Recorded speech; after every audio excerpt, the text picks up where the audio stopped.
नमस्कार, मैं अशोक कुमार पांडे और स्वागत है आपका टीसीएच पर। एसआईआर को लेकर जब भी हम लोग सवाल उठाते हैं तो कहा जाता है एसआईआर में ऐसा कुछ हिंदू मुसलमान नहीं है और आप लोग नहीं चाहते हैं बांग्लादेशी फलाना ढिमकाना ये वो। आपको एक एग्जाम्पल देता हूं और उस एग्जाम्पल से समझने की कोशिश कीजिए। बात है उत्तराखंड की, जहां चल रहा है एसआईआर। उत्तराखंड में एसआईआर का सिर्फ एक एग्जाम्पल देता हूं मैं, ऊधम सिंह नगर जिले की किच्छा विधानसभा सीट का। यहां पर फॉर्म 7 भरकर वोटर लिस्ट से नाम हटाने के लिए टोटल जो आपत्तियां आई हैं उनकी संख्या है 4857, यानी 4857। दो आपत्तियों को छोड़ के सारी आपत्तियां यानी 4855 आपत्तियां अकेले एक आदमी ने कराई हैं। अकेले एक आदमी को 4855 लोगों का नाम वोटर लिस्ट से हटाना है और उस आदमी का नाम है राजेश तिवारी।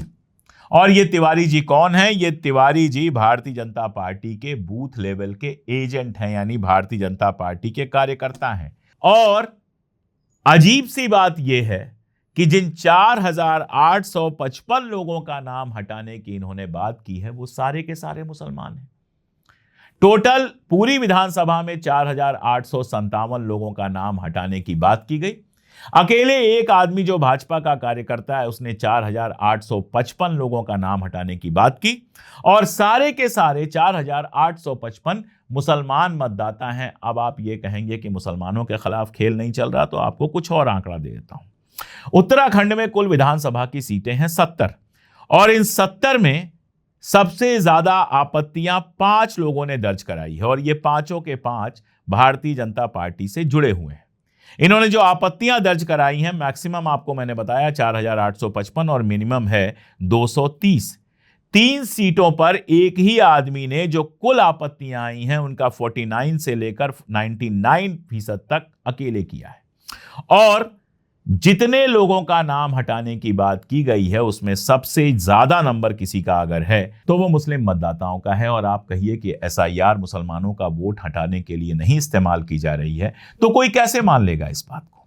आसाम में हमने देखा, बाकी सारी जगहों पर हमने देखा और उत्तराखंड में देख रहे हैं। किच्छा का एग्जाम्पल दिया, गदरपुर का एग्जाम्पल देख लीजिए। गदरपुर विधानसभा सीट है, वहां पर भी कुल 1370 आपत्तियां दर्ज हुई हैं गदरपुर विधानसभा में, जिसमें से 670 अकेले चंकित हुरिया ने कराई है। और जिन मतदाताओं का नाम हटाने की बात की गई है, मांग की गई है, वो सारे के सारे मुस्लिम हैं। और अब आप समझ गए होंगे कि चंकित हुरिया जो हैं वो भारतीय जनता पार्टी के कार्यकर्ता हैं। खटीमा में 394 लोगों का वोट हटाने की बात की गई है, जिसमें से 392 आवेदन अकेले अमित कुमार पांडे ने दी है। और जितने नामों को हटाने की बात की है फिर से वो सारे मुसलमान हैं। और ये जो पांडे हैं वो भाजपा के जिला उपाध्यक्ष हैं और पार्टी के बूथ लेवल एजेंट हैं।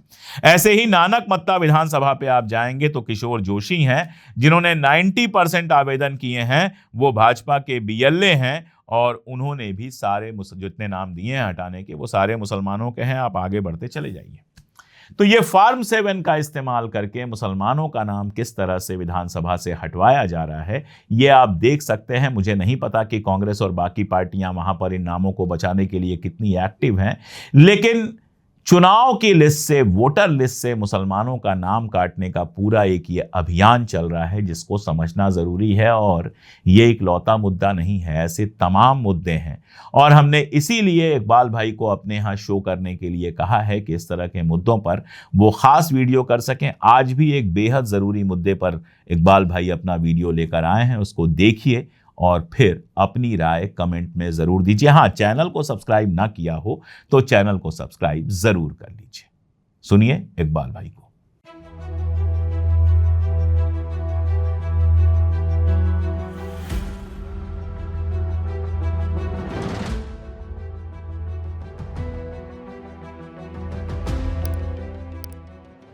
नमस्कार, आदाब। टीसीएच के weekly show the Muslim angle में मैं इकबाल अहमद एक बार फिर से आपका स्वागत करता हूं।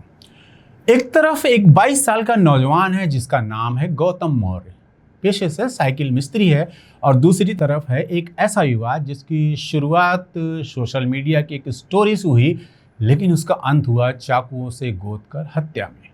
और उसके बाद सड़क पर भीड़ उतरी, नारे लगे, एनकाउंटर करो, मकान गिराओ, बुलडोजर चलाओ। और अब शाहजहांपुर में मुख्य आरोपी समीर के मकान पर प्रशासन का बुलडोजर पहुंच चुका है। प्रशासन की दलील है कि मकान का नक्शा पास नहीं है, निर्माण नियमों के खिलाफ है। ठीक है, अगर मकान अवैध था तो कानून के मुताबिक कार्रवाई होनी चाहिए, लेकिन कहानी यहाँ खत्म नहीं होती। कहानी यहीं से शुरू होती है, क्योंकि इस हत्याकांड में एक और आरोपी है, अश्विनी सिंह। पुलिस के अनुसार हत्या की साजिश में उसकी मुख्य भूमिका थी। तो सवाल यह है कि अगर अपराध में शामिल आरोपी का मकान इसलिए गिराया जा सकता है क्योंकि वो अवैध है, तो क्या यही नियम हर आरोपी पर लागू होगा? और अगर नहीं, तो सवाल उठेगा कि बुलडोजर को मकान की अवैधता दिखाई देती है या मकान के मालिक का नाम? और यह सवाल सिर्फ शाहजहांपुर का सवाल नहीं है, यह उत्तर प्रदेश के उस पूरे मॉडल का सवाल है जिसे समर्थक कहते हैं कठोर कानून व्यवस्था और आलोचक कहते हैं बुलडोजर न्याय और एनकाउंटर का राज। खैर, शाहजहांपुर में हुई हत्या पर आते हैं, जो एक इंस्टाग्राम स्टोरी से शुरू हुई 31 जुलाई 2026 को। शाहजहांपुर के कांट क्षेत्र में गौतम मौर्य की हत्या कर दी जाती है। पुलिस की जांच के मुताबिक मामला सोशल मीडिया और एक युवती को लेकर विवाद से जुड़ा था। मुख्य आरोपी बनाया गया समीर। इसके बाद उसके पिता लियाकत, भाई तदीम और अन्य लोगों की गिरफ्तारी हुई। जांच आगे बढ़ी तो 5वीं गिरफ्तारी हुई अश्विनी सिंह की। टाइम्स ऑफ इंडिया की रिपोर्ट के अनुसार पुलिस ने अश्विनी को हत्या की साजिश में कथित भूमिका के चलते गिरफ्तार किया और उसे इस मामले का कथित मास्टरमाइंड बताया। यानी यह मामला सिर्फ 2 लोगों के निजी झगड़े तक सीमित नहीं रहा। पुलिस की कहानी के मुताबिक इसमें कई लोग जुड़े थे और यहीं से सवाल पैदा होता है, जब एक अपराध में कई आरोपी हो और कानून का पैमाना क्या होगा तब? एक जैसा या अलग अलग? गौतम की हत्या के बाद गुस्सा फूट पड़ा, सड़कें जाम हुई, आरोपी के एनकाउंटर की मांग हुई, मकान पर बुलडोजर चलाने की मांग हुई। पर यह दृश्य अपने आप में बहुत कुछ कहता है, क्योंकि जब किसी परिवार का बेटा मारा जाता है तो न्याय की मांग स्वाभाविक है। लेकिन लोकतंत्र में न्याय का मतलब क्या है? या अदालत का फैसला है? अगर हत्या का आरोपी है तो मुकदमा चलेगा, सबूत पेश होंगे, गवाह आएंगे, अदालत फैसला करेगी और दोष सिद्ध होने पर सजा होगी। लेकिन अगर आरोपी के घर पर बुलडोजर चलाकर उसे सजा दी जाने लगे तो सवाल यह है कि क्या अदालत की जरूरत रह जाएगी? तो बुलडोजर का कानून का औजार या सजा का प्रतीक क्या है ये? उत्तर प्रदेश में पिछले कई वर्षों से बुलडोजर सिर्फ निर्माण हटाने वाली मशीन नहीं रहा, वो राजनीति, कानून व्यवस्था की बहस का प्रतीक बन गया है। सरकार का तर्क है अवैध निर्माण किसी का भी हो, कार्रवाई होगी, चाहे वह अपराधी हिंदू हो या मुसलमान। लेकिन आरोप जो है कि व्यवहार में बुलडोजर कार्रवाई का असर मुसलमानों पर एक तरह से प्रभाव दिखाने के लिए डाला जाता है। ह्यूमन राइट वॉच ने भारत में मुस्लिम घरों और संपत्तियों के ध्वस्तीकरण को लेकर गंभीर चिंता जताई है। एमनेस्टी इंटरनेशनल ने 2022 की सांप्रदायिक हिंसा और प्रदर्शनों के बाद 5 राज्यों, जिनमें उत्तर प्रदेश भी शामिल था, में 128 संपत्तियों के ध्वस्तीकरण का अध्ययन किया था। उनके अनुसार इस कार्रवाई से कम 617 लोग प्रभावित हुए। लखनऊ के अकबर नगर का उदाहरण सामने है।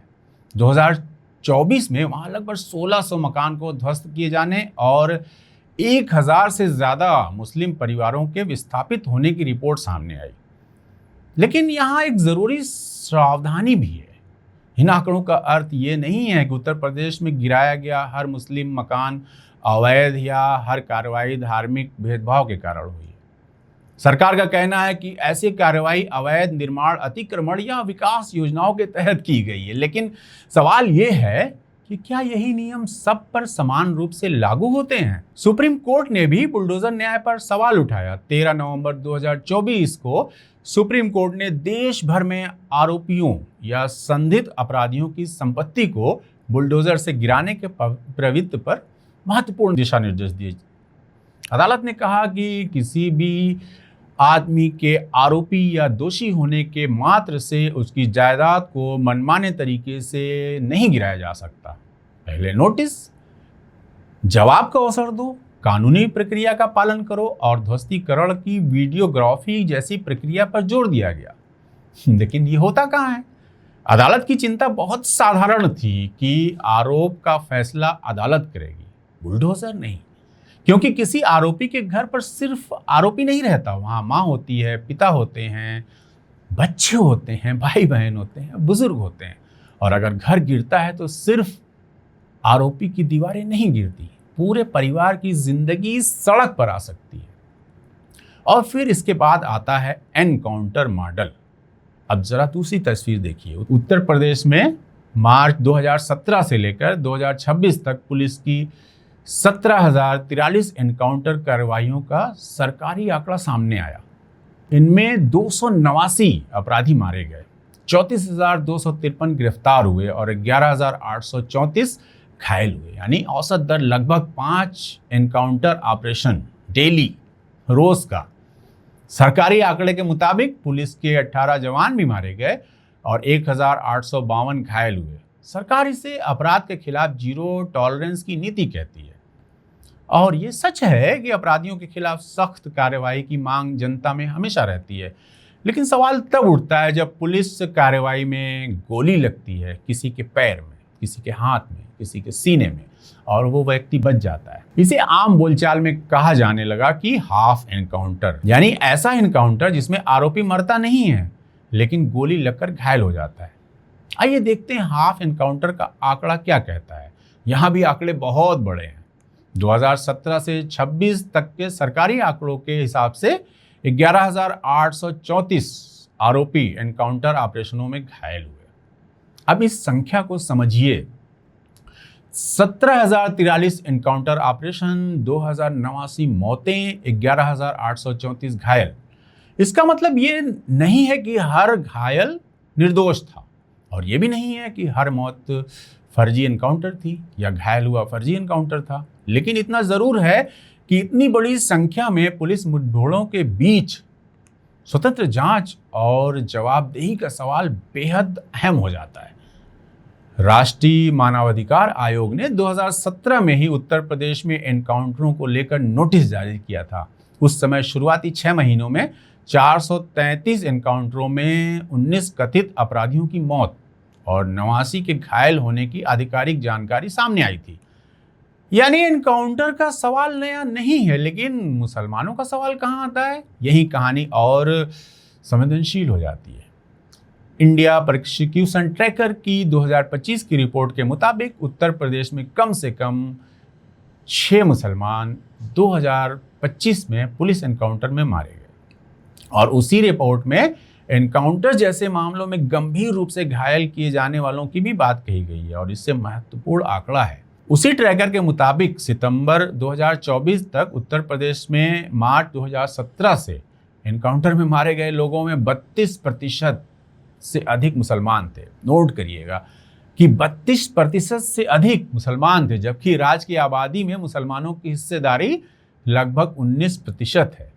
अब इस आंकड़े को नजरअंदाज नहीं किया जा सकता, लेकिन इसे समझने के लिए सावधानी जरूरी है। यह आंकड़ा साबित नहीं करता कि हर मुसलमान आरोपी को उसकी धार्मिक पहचान के कारण गोली मारी गई है, लेकिन अधिकतर मामलों में ऐसा है। लेकिन यह जरूर सवाल पैदा होता है कि अगर आबादी में लगभग 19% हिस्सेदारी रखने वाला मुसलमान समुदाय एनकाउंटर मौतों में 32% से अधिक क्यों दिखाई दे रहा है? क्या इसका कारण अपराध की प्रवृत्ति है? क्या पुलिस की कार्रवाई का भौगोलिक वितरण है? क्या अपराध में आरोपियों की सामाजिक संरचना है? या कहीं पुलिस कार्रवाई में संस्थागत पूर्वाग्रह भी काम करता है? मतलब कुछ तो मामला गड़बड़ है। इन सवालों का जवाब आंकड़ों की स्वतंत्र जांच में ही मिलेगा। सवाल फिर से वही है कि क्या कभी ईमानदारी से जांच करने की जहमत उठाई जाएगी? चलिए अब वापस शाहजहांपुर चलते हैं। यही वजह है कि गौतम मौर्य हत्याकांड में बुलडोजर का सवाल सिर्फ एक मकान का सवाल नहीं रह जाता। अगर समीर का मकान अवैध है, गिराइए, लेकिन पूरी कानूनी प्रक्रिया के साथ। अगर नक्शा पास नहीं है, दस्तावेज सार्वजनिक कीजिए। नोटिस कब दिया, किस धारा में दिया, जवाब क्या आया, सुनवाई हुई, ध्वस्तीकरण का आदेश किसने दिया और कौन सा हिस्सा अवैध था, और सबसे महत्वपूर्ण, क्या इसी अपराध में शामिल दूसरे आरोपी के मकान पर भी यही जांच हुई? अगर नहीं हुई तो क्यों नहीं हुई? और साथ ही ये भी कि जिस आरोपी का मकान अवैध था, तो क्या उस इलाके में सिर्फ वही एक मकान अवैध था जिसको गिराया गया? अगर अश्विनी सिंह का मकान वैध है, जो दूसरा आरोपी है, जिसे मुख्य आरोपी बताया जा रहा है साजिशकर्ता, तो साफ साफ कहिए, अगर अवैध है तो समान कानून लागू कीजिए। क्योंकि सवाल ये नहीं होना चाहिए कि आरोपी मुसलमान है या ठाकुर, सवाल ये होना चाहिए मकान वैध है या अवैध, और क्या उस इलाके में मात्र समीर का मकान अवैध था? अगर नहीं तो फिर समीर के मकान पर कार्रवाई होना कुछ तो कहलाता है। यही तो संविधान की असली परीक्षा है कि कानून का शासन तभी कानून का शासन है जब वह अपने पसंदीदा और नापसंद लोगों के लिए अलग अलग न हो। अगर मुस्लिम आरोपी का मकान अवैध है तो कार्रवाई कीजिए, अगर हिंदू आरोपी का मकान अवैध है तो उसके खिलाफ भी कार्रवाई कीजिए, और अगर कोई अपराधी है तो अदालत में मुकदमा चलाइए, अगर पुलिस पर गोली चलाता है तो कानून के तहत जवाब दीजिए। लेकिन किसी व्यक्ति को केवल उसके धर्म, जाति या राजनीतिक पहचान के कारण अलग पैमाने पर तो न तौलिए, क्योंकि आज बुलडोजर किसी और के घर पर आया है, कल किसी और घर पे आ सकता है। आज गोली किसी अपराधी के पैर में लगी है, कल किसी निर्दोष के पैर में लग सकती है। और अगर व्यवस्था में यह विश्वास पैदा हो जाए कि तुम्हारे नाम से तय होगा कि तुम्हारे साथ कानून कैसा व्यवहार करेगा, तो फिर लोकतंत्र की सबसे बड़ी नींव, समान नागरिकता, कमजोर पड़ने लगती है। और अब आखिरी सवाल कि गौतम मौर्य की हत्या हुई, ये एक जुर्म है, जिसने हत्या की उसे सजा मिलनी चाहिए, जिसने साजिश की उसे भी सजा मिलनी चाहिए, और जिसने मदद की उसे भी कानून के सामने जवाबदेही देनी पड़ेगी। लेकिन सजा अदालत दे, बुलडोजर नहीं। और गोली भी अदालत का विकल्प नहीं बन सकती। अगर समीर का घर सचमुच अवैध था तो उसे कानून के मुताबिक गिराइए, लेकिन अगर उसी मामले में किसी दूसरे आरोपी के घर की जांच नहीं होती है तो सवाल पूछना बिल्कुल जरूरी है। और अगर उत्तर प्रदेश में एनकाउंटर में 17,000 से ज्यादा पुलिस ऑपरेशन हो चुके हैं, 289 लोग मारे गए हैं और लगभग 12,000 घायल हुए हैं, तो सवाल पूछना भी जरूरी है, क्योंकि इनमें कितने मामलों की स्वतंत्र जांच हुई, कितनों में पुलिस की कहानी अदालत में सही साबित हुई, और कितने में पुलिस पर सवाल उठे। क्योंकि मजबूत सरकार वो नहीं होती जो बुलडोजर सबसे तेज चलाए।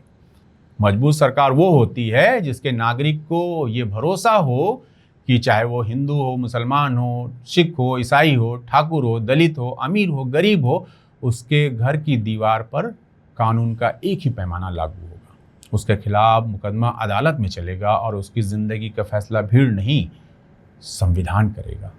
गौतम को न्याय चाहिए, लेकिन न्याय का मतलब बदला नहीं है, इंस्टेंट जस्टिस नहीं है। न्याय का मतलब है दोषी को सजा, निर्दोष को सुरक्षा, और राज्य को संविधान की सीमा में रखना। क्योंकि अगर कानून अपराधी को सजा देने के नाम पर खुद कानून की सीमा को पार कर दे, तो फिर सवाल सिर्फ ये नहीं रहता कि अपराधी कौन है, सवाल ये भी बन जाता है कि कानून किसके लिए था। और शायद शाहजहांपुर की कहानी इस सवाल को हमारे सामने सबसे ज्यादा मजबूती के साथ खड़ी करती है। क्या भारत में कानून सचमुच सबके लिए बराबर है, या बुलडोजर और गोली भी अब नाम देखकर चलती है?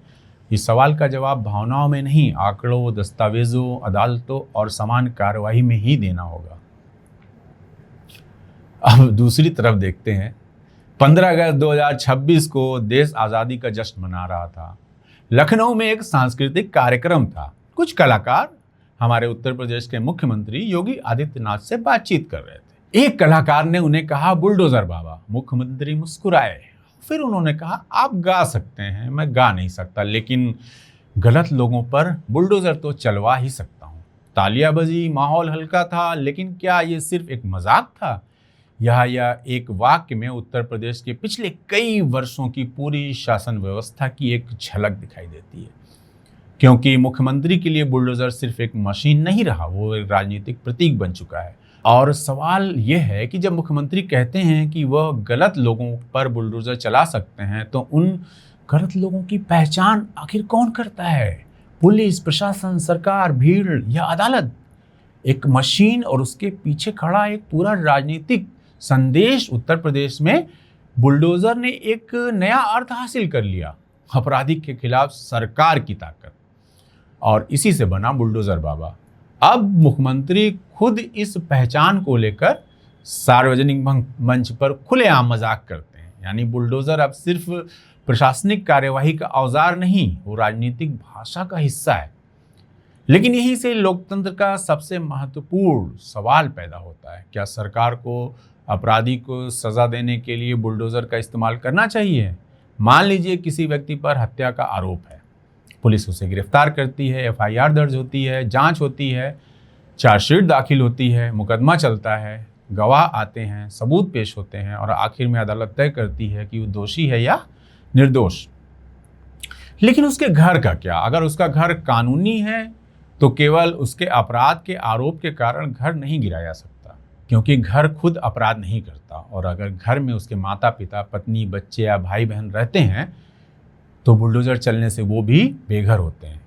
यही वो बिंदु है जहां बुलडोजर कार्रवाई और सामूहिक दंड के बीच की रेखा धुंधली होने लगती है। सुप्रीम कोर्ट ने इस खतरे को पहचाना। 13 नवंबर 2024 को सुप्रीम कोर्ट ने देश भर में सरकारी ध्वस्तीकरण कार्यवाहियों के खिलाफ विस्तृत दिशा निर्देश जारी किए। अदालत ने कहा किसी व्यक्ति के केवल आरोपी होने के आधार पर उसकी जायदाद, उसका घर, उसकी संपत्ति को गिराया नहीं जा सकता। नोटिस देना होगा, कम से कम 15 दिन का समय देना होगा, व्यक्ति को जवाब और सुनवाई का अवसर देना होगा, ध्वस्तीकरण के आदेश में यह बताना होगा निर्माण क्यों अवैध है और उसे गिराना क्यों जरूरी है। कार्रवाई की वीडियोग्राफी होगी और नियमों का उल्लंघन करने वाले अधिकारियों व्यक्तिगत जवाबदेही तय हो सकती है। सुप्रीम कोर्ट की चिंता बिल्कुल साफ थी, कार्यपालिका न्यायपालिका की जगह नहीं ले सकती। यानी सरकार ये नहीं कह सकती कि तुम अपराधी हो इसलिए तुम्हारा घर गिरा दिया गया। अगर निर्माण अवैध है तो उसे कानून के अनुसार गिराया जा सकता है, लेकिन अगर आधार सिर्फ अपराध का आरोप है तो मामला पूरी तरह अलग है। अब सवाल इस है कि इस बुलडोजर का निशाना कौन बना। यहीं से मुसलमानों का सवाल सामने आता है और ये सवाल सिर्फ राजनीतिक दलों ने नहीं उठाया। मानवाधिकार संगठनों ने भी उत्तर प्रदेश समेत भारत के कई हिस्सों में मुस्लिम संपत्तियों के गिराए जाने को लेकर गंभीर चिंता दर्ज की है। अवैध निर्माण एक कानूनी श्रेणी है, लेकिन गलत लोग एक राजनीतिक और नैतिक श्रेणी है। किसी अपराधी के लिए अवैध निर्माण की परिभाषा का मतलब कानूनी हो सकती है, लेकिन गलत आदमी कौन है ये तय करने का अधिकार किसके पास है? क्या मुख्यमंत्री तय कर सकता है? क्या कोई व्यक्ति एफआईआर में आरोपी है, क्या वो गलत आदमी हो गया? अगर अदालत ने उसे अभी दोषी नहीं ठहराया है तो क्या उसका घर गिराया जा सकता है? और अगर वो निर्दोष साबित हुआ तो उसका घर कौन वापस करेगा? बुलडोजर और मुसलमान सवाल सिर्फ धर्म का नहीं है, समानता का है। इस बहस को एक बेहद सरल कसौटी पर रखिए। एक मुस्लिम आरोपी, एक हिंदू आरोपी, दोनों पर समान अपराध का आरोप है। दोनों के मकान समान तरीके से बने हैं, दोनों के खिलाफ समान कानूनी स्थिति है। अब बताइए, क्या दोनों के खिलाफ समान प्रशासनिक कार्रवाई होगी? अगर हाँ, तो फिर सरकार को डरने की जरूरत नहीं है। डेटा सामने रखिए, सैकड़ों मामलों की तुलनात्मक अध्ययन कराइए, नाम हटाइए, धर्म हटाइए, जाति हटाइए, बस कानून देखिए। अगर कार्रवाई सचमुच अपराध और अवैध निर्माण के आधार पर होती है तो परिणाम अपने आप सामने आ जाएगा। लेकिन अगर आंकड़े दिखाते हैं कि समान परिस्थितियों में एक समुदाय पर कार्रवाई कड़ी ज्यादा होती है तो सरकार को जवाब देना पड़ेगा।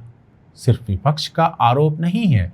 सुप्रीम कोर्ट के 2024 के फैसले में ही ऐसे मामलों की पृष्ठभूमि सामने आई जिसमें आरोप था कि अपराध में आरोपी लोगों की संपत्ति ध्वस्त की जा रही थी।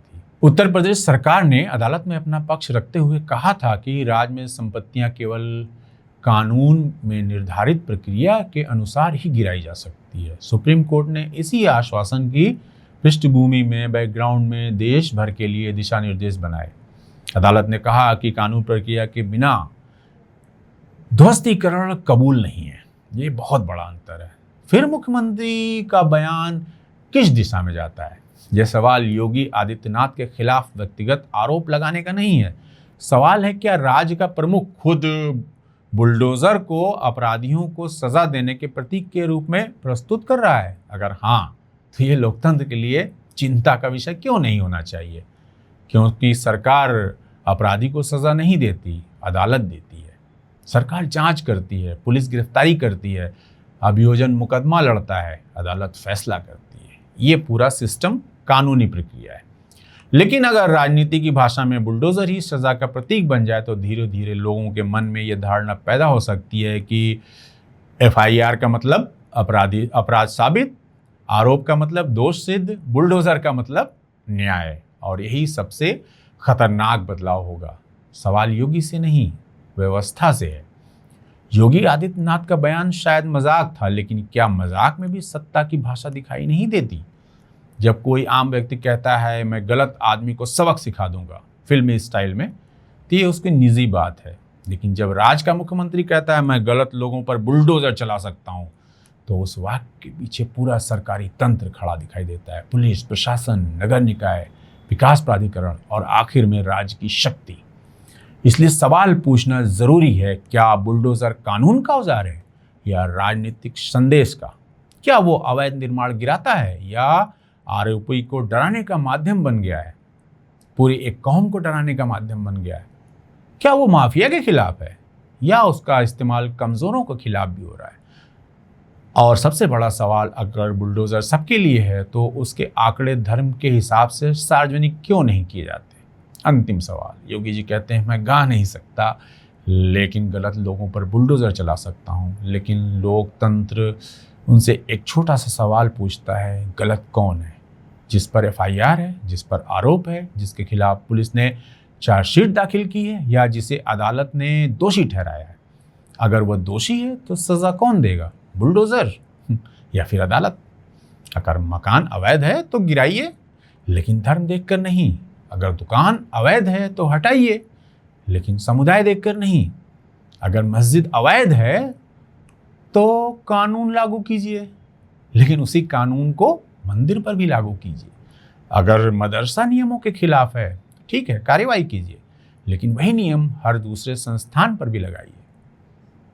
क्योंकि सवाल ये नहीं है कि बुलडोजर चलाना चाहिए या नहीं, सवाल ये है कि बुलडोजर किस कानून के तहत, किसके खिलाफ और किस प्रक्रिया से चल रहा है। और ये मुख्यमंत्री के शब्दों में, बुलडोजर गलत लोगों को सजा देने का औजार बन गया है।